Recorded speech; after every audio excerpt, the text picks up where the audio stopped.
Halo Sobat Profesional, welcome to Connecting Time with Foster and Bridge Indonesia.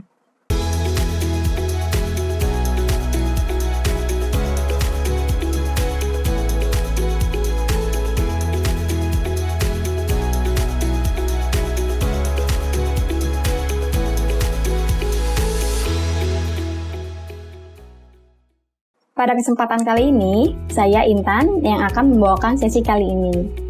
Dan saat ini kita akan membahas peran penting seorang middle manager dan bagaimana seorang middle manager bisa berhasil di dalam perannya. Saat ini saya sudah terhubung secara virtual bersama dengan salah satu fasilitator dari Foster and Bridge Indonesia. Langsung saja kita sapa, yaitu Bapak Muhammad Yunus Yusuf. Halo Pak Yunus. Apa kabar, Pak? Halo Mbak, kabarnya luar biasa dan Alhamdulillah dalam kondisi sehat walafiat. Baik Pak, sebelumnya terima kasih sudah mau sharing-sharing bersama Foster and Bridge Indonesia.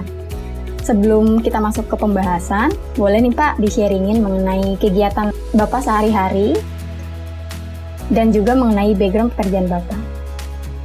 Oke, kegiatan sehari-hari lebih banyak memberikan training gitu, kemudian lain-lain ada asesor juga sebagai coach dan juga sebagai grafolog gitu ya, dan kadang-kadang ada juga membantu di dalam proses misalnya mendeteksi fraud gitu ya, lie detector. Dan juga memang secara pengalaman saya alhamdulillah sudah cukup lama sebagai praktik ISAR selama 30 tahun di 9 perusahaan. Oke, terima kasih Pak Yunus. Sebagaimana kita ketahui bahwa seorang middle manager harus bisa berperan sebagai connecting leader, di mana konsep ini mengakui bahwa setiap leader adalah followers dan setiap followers adalah leader. Dengan demikian, middle manager harus pandai-pandai membangun hubungan mereka dengan atasan tertinggi serta dengan tim di bawahnya. Di sesi ini, kita akan mengobrol lebih dalam terkait peran middle manager. Sebelumnya, boleh dijelaskan terlebih dahulu Pak mengenai apa itu middle manager? Oke, secara layer manajemen adalah dibagi 3. Pertama adalah senior management atau senior manager. Lalu di level yang kedua adalah di tengah, itu ada middle management atau bisa dikatakan kalau jabatan sebagai middle manager. Yang ketiga adalah low management atau biasanya itu level-level di mana di bawahnya middle manager gitu ya, low manager gitu ya. Kalau bicara masalah pengertiannya adalah middle management ya, middle manager ini bertanggung jawab mengkomunikasikan tujuan dari strategis yang dikembangkan oleh manajer senior di lini depan kepada manajer lini depan. Nah, berbeda dengan senior manajer, middle manager ini menghabiskan lebih banyak waktunya untuk mengkomunikasikan, kemudian juga fungsi serarah di dalam organisasi. Kemudian bagaimana mendiskusikan kebijakan-kebijakan penting kepada manajemen yang lebih rendah atau manajer yang lebih rendah secara tingkatan gitu ya, memberikan panduan bagaimana tingkat yang lebih rendah ini untuk mencapai kinerja yang lebih baik dan melaksanakan dalam konteks melaksanakan rencana-rencana organisasi atas arahan dari manajemen senior. Baik Pak, terima kasih untuk penjelasannya. Sebagaimana sudah saya mention di awal, bahwa middle manager memiliki peran sebagai connecting leader, di mana mereka harus bisa berperan ganda sebagai leader dan manager. Apa Pak perbedaan terbesar peran manager dan leader? Kalau secara terperinci, perbedaan secara prinsip membedakan cukup jelas antara manajer sama leader adalah leader bicara masalah pendekatan dengan hati, satu manajer bicara pendekatannya adalah head atau kepala gitu ya, dua hal yang sangat berbeda. Artinya satu juga berbicara masalah role-nya, kapan memang dibutuhkan sebagai pimpinan gitu ya, katakan misalnya berperan sebagai trainer, berperan sebagai coach, atau berperan sebagai mentor dan sebagainya, melihat situasi dan kondisi yang dibutuhkan pada saat itu terhadap bawahan dan tim gitu ya.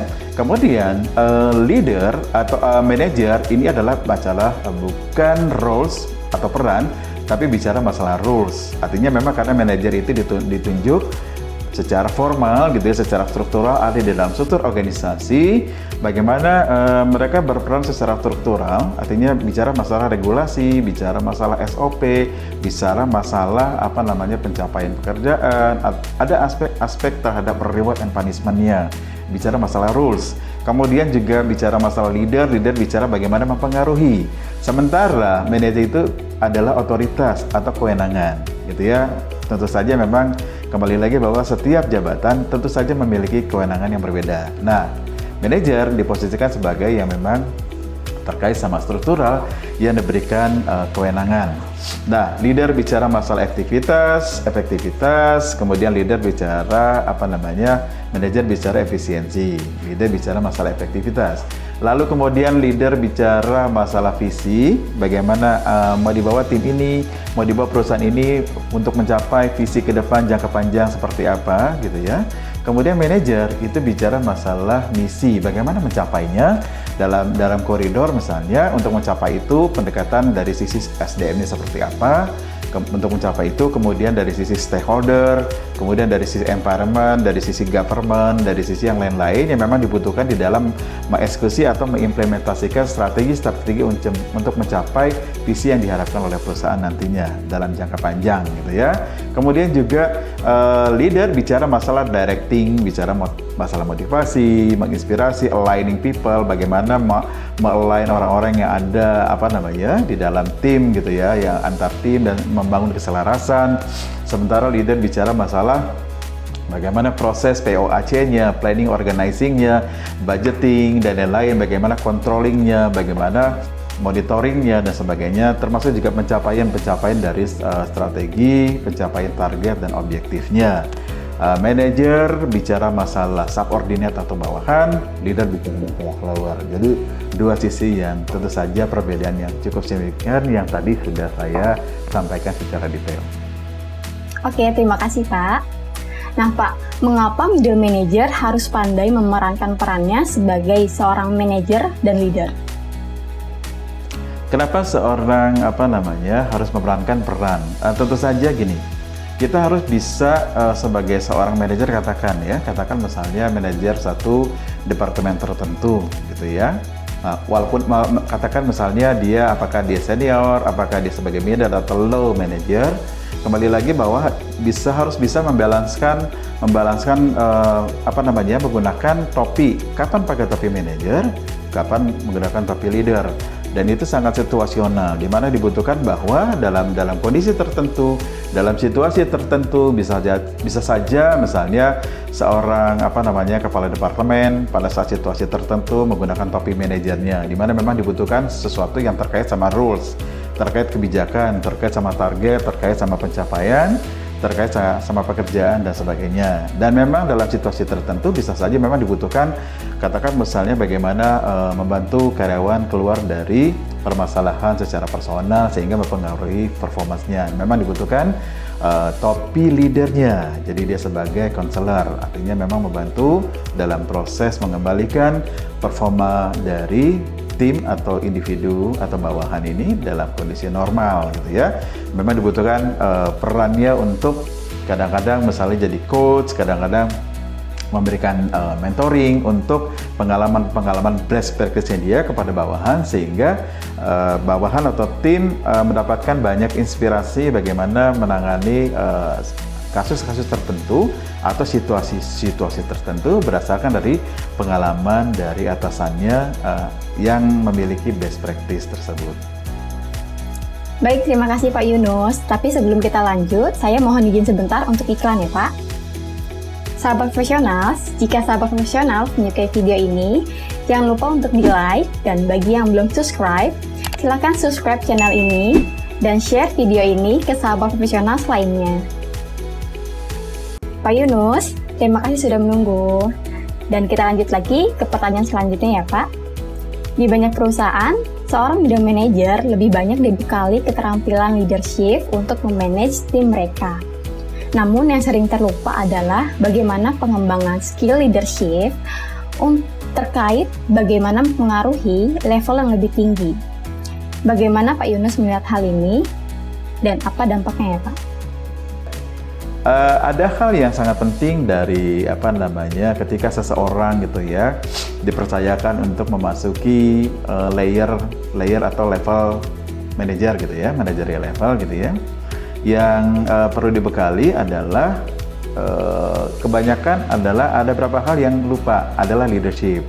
Nah, leadership. Jadi mereka dibekali, teman-teman ini dibekali bagaimana kemampuan problem solving, kemudian bagaimana kemampuan memanage dengan kemampuan manajemennya gitu ya, dari perencanaan sampai proses controllingnya dan sebagainya. Kemudian juga kemampuan bagaimana negosiasi, komunikasi, kemudian ada hal-hal yang terlupakan adalah kemampuan leadership. Ya, kenapa? Karena efek yang terjadi atau dampak ketika misalnya seseorang gitu ya diberikan dipercayakan untuk menduduki posisi sebagai manajer gitu ya.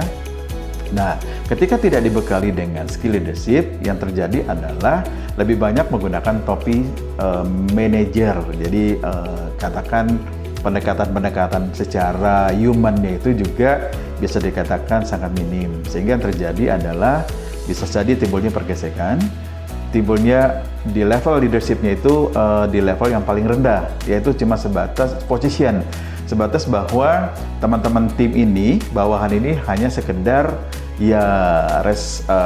sekedar gugur kewajiban, hanya mengerjakan sesuatu yang memang menjadi tupoksi atau dari job desk-nya dia. Jadi tidak ada bagaimana kemampuan dari leader ini menginspirasi, mengembangkan, kemudian bagaimana memberikan semacam role model, kemudian juga bagaimana membuat mempengaruhi gitu dan sebagainya, dan itu tidak terjadi karena memang secara kemampuan leadership-nya belum dibekali dan juga diimplementasikan dalam keseharian ketika berinteraksi dan berkomunikasi dengan tim dan bawahan gitu ya. Itu dampak yang memang sangat signifikan terjadi, sehingga memunculkan bahwa trust levelnya bisa dikatakan tidak besar. Artinya memang karena dibangun dengan pendekatan-pendekatan yang lebih kepada struktural gitu ya. Pendekatan-pendekatan hanya bersifat misalnya bicara masalah intrusi pekerjaan, bagaimana penyelesaian pekerjaan, bagaimana kita terjadi kesalahan dan sebagainya dengan pendekatan-pendekatan menggunakan topi manajer. Jadi bicara tentang rules, bicara masalah, kemudian rewardnya, punishmentnya ketika terjadi kesalahan-kesalahan, sehingga yang memunculkan bahwa jadi kaku. Jadi artinya dalam mengelola SDM di timnya ini terkesan kaku, dan ini menurut saya ya jadi tidak optimal. Jadi tidak ada bagaimana suatu tim itu menjadi harmonis gitu ya, tidak ada semacam keselarasan di dalam tim gitu. Jadi menurut saya kenapa pentingnya setiap orang yang memang memasuki, katakan sudah di level supervisor pun itu sudah memang perlu dibekali skill leadership, karena membantu bagaimana mengelola tim lebih efektif gitu dan maksimal. Oke, terima kasih Pak Yunus. Menjadi seorang middle manager pasti akan sering menghadapi konflik dua arah. Saat mereka harus mengikuti arahan dari atas untuk kemudian dilaksanakan oleh bawahannya. Hal ini menyebabkan middle manager sering terjebak dalam konflik berbagai pemangku kepentingan. Bagaimana mengatasi tekanan seperti ini, Pak? Ya, karena memang secara positioning ini adalah middle manager ini bisa dikatakan bahwa ada secara horizontal dan vertikalnya ini diapit gitu ya, diapit oleh di atas itu bisa saja levelnya senior level, atau katakan bisa dikatakan misalnya levelnya GM gitu ya, atau misalnya bisa aja direct langsung. Jadi tergantung akses organisasinya. Nah, secara vertikal di bawah itu posisinya adalah bisa jadi supervisor atau memang senior staff gitu ya. Nah, secara horizontal yaitu hubungannya adalah dengan teman-teman satu layernya atau di departemen lain, atau misalnya katakan kepala cabang, berarti kepala cabang di bagian di daerah lain dan sebagainya. Juga secara horizontal juga berhubungan langsung dengan katakan misalnya customer, katakan supplier dan sebagainya, atau pihak-pihak eksternal perusahaan. Nah, bagaimana memang posisi ini, posisi sebenarnya adalah posisi-posisi yang memang penyelia, di mana pentingnya bagaimana menjembatani antara pesan-pesan strategis tujuan-tujuan perusahaan itu melalui dari senior level kepada middle gitu ya. Nah, middle biasanya ke bawah kepada low, tapi kalau low bisa jadi posisinya itu adalah level di mana satu tingkat di bawahnya bisa saja kalau secara posisi katakan sebagai chief atau sebagai supervisor atau coordinator dan sebagainya. Nah, bagaimana perannya di tengah-tengah posisinya seperti kalau kita ilustrasikan seperti sandwich gitu ya. Nah, di level ini penting artinya bagaimana menyampaikan itu dengan clear gitu ya, menyampaikan itu dengan jelas. Jadi artinya adalah strategi, target, kemudian pesan-pesan, kemudian informasi yang dikirimkan dari atas, dari level atas, kemudian kepada teman-teman di level ini, kemudian juga disampaikan dengan baik, gitu ya, disampaikan dengan baik, dengan sesuai dengan level di bawahnya teman-teman, gitu ya, di bawah teman-teman di middle, katakan middle manager ini, gitu ya. Karena apa? Posisi ini pun juga berfungsi untuk bagaimana menjembatani inspirasi atau harapan-harapan atau misalnya ide-ide atau apapun dari level bawah, katakan level di low management atau di bawahnya, katakan level supervisor dan sebagainya. Nah, itu adalah bagaimana perannya dia untuk menjembatani keduanya baik secara secara vertikal ke atas maupun vertikal ke bawah. Nah, itu pentingnya adalah mereka sebagai penyelia di tengah-tengah, penting ya. Kira-kira demikian. Oke, terima kasih Pak untuk penjelasannya. Melihat pentingnya peran seorang middle manager, keterampilan apa saja yang harus dibekali oleh para middle manager ini, Pak? Oke, ada 3 hal keterampilan yang dibutuhkan di level ini adalah kemampuan konseptual, karena memang ada tiga pembagian di dalam artinya di dalam pembagian lingkupnya ada kemampuan konseptual atau conceptual skill. Kedua adalah kemampuan mengenai hubungan interpersonal, masalah human relation skill. Yang terakhir adalah masalah kemampuan teknis atau technical skill. Nah, kembali lagi bahwa masing-masing ini akan memberikan porsi yang sedikit banyak mempengaruhi di level untuk middle manager. Jadi ketiga kompetensi bagi seorang middle manager, ini 3 yang dibutuhkan. Gitu. Nah, kembali lagi mengenai jenis dari kemampuan atau katakan kompetensi yang dibutuhkan, bisa saja misalnya di situ ada bicara masalah strategic thinking, kemudian bicara masalah negotiation skill, bicara masalah communication skill, kemudian juga learning skill dan sebagainya. Jadi tinggal kita memappingnya saja mana yang masuk di dalam conceptual skill, mana yang masuk human relation skill, mana yang masuk di technical skill. Oke Pak Yunus, terima kasih untuk penjelasan dan waktunya. Itu tadi pertanyaan terakhir kita di sesi kali ini mengenai middle managers as a key success of company business.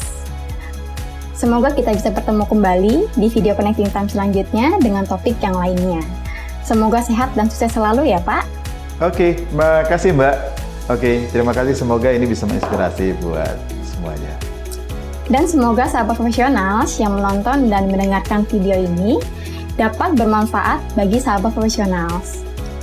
Sahabat profesional, jika sahabat profesional menyukai video kami, jangan lupa untuk di-like video-video kami dan juga di-subscribe, lalu di-share ke sahabat profesional lainnya agar dapat merasakan manfaat dari video Foster & Bridge Indonesia.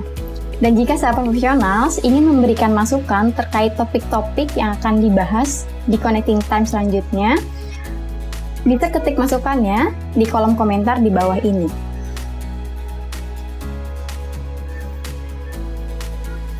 Sampai bertemu kembali di video Connecting Time selanjutnya dengan tema menarik lainnya. Terima kasih dan bye-bye!